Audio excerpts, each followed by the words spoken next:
Quite a number of the cases I do nowadays are reverse shoulder replacements, where they were more reserved for the salvage procedure before. Why is reverse shoulder replacement so popular?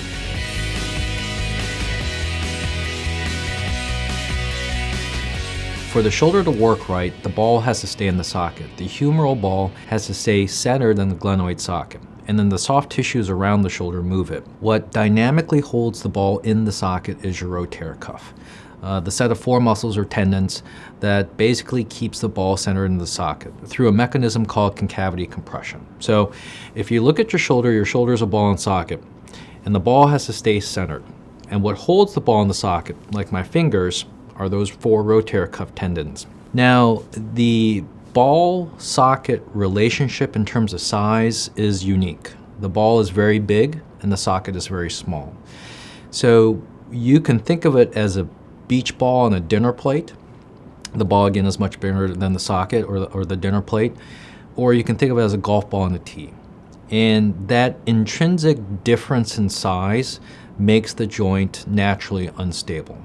So the soft tissues, namely the rotator cuff that holds the ball in the socket, are very, very important. And without it, the shoulder won't work right.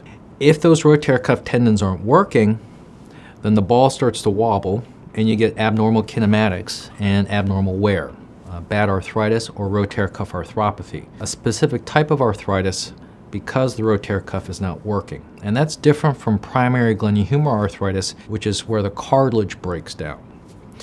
So in those situations where the rotator cuff is not working right, or there is significant bony deformity which creates an abnormal ball socket joint, then the shoulder is best treated with a reverse shoulder replacement.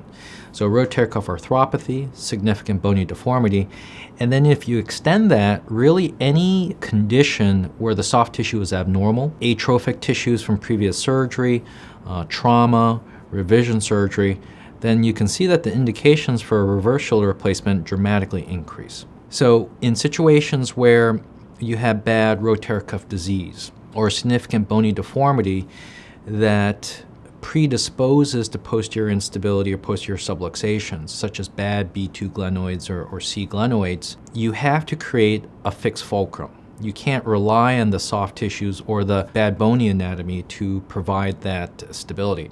So in those cases, the reverse shoulder replacement changes the anatomy to allow you to have a more constrained joint and therefore a stable pivot point and therefore a stable shoulder joint that will move appropriately.